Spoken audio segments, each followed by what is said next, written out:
到我居然入围了半决赛，这样怎么着也能拿到1万块钱，1万块啊！而且分分钟出单行本那种，我这是不是要红啊？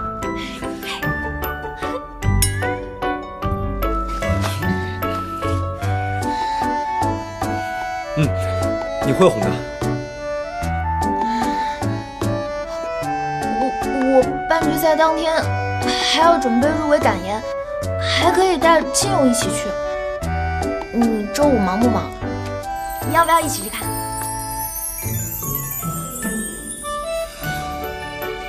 你要是不想去就算了。虽然我平时挺忙的，但是抽空去看看也行吧。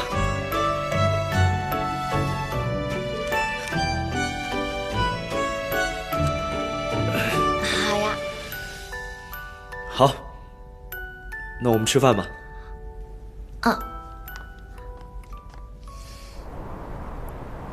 我想麻烦你查一下周建清这个人，如果可以的话，这次的漫画大赛也帮我运作一下。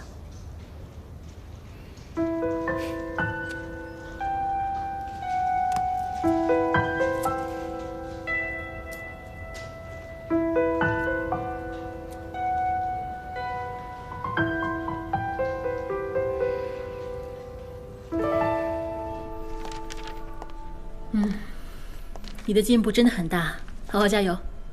照你现在的水准，毕设评优绝对没有问题。谢谢张老师，我会努力的。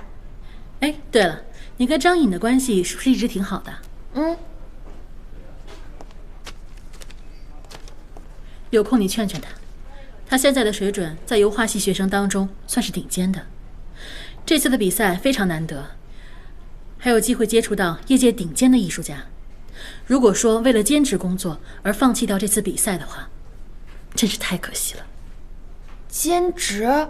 好像听说是在给谁当助理吧？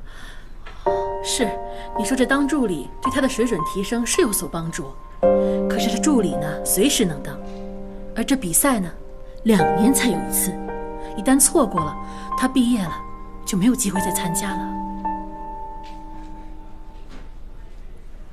你不会真是为了给我当助理，所以才弃赛的吧？对啊，就是为了要当你助理。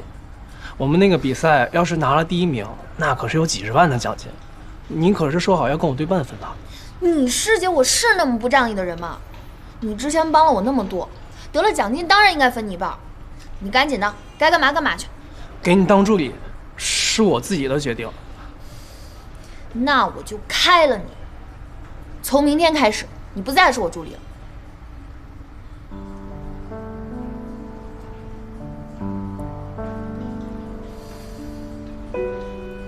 不过，你还是我最铁的师弟嘛。好好比赛，把那些人都打趴下，给你师姐我长长脸。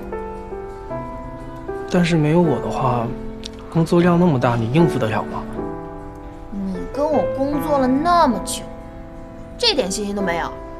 你师姐我可是人送外号小超人。知道了。对了，周五一定要来啊，一起来分奖金。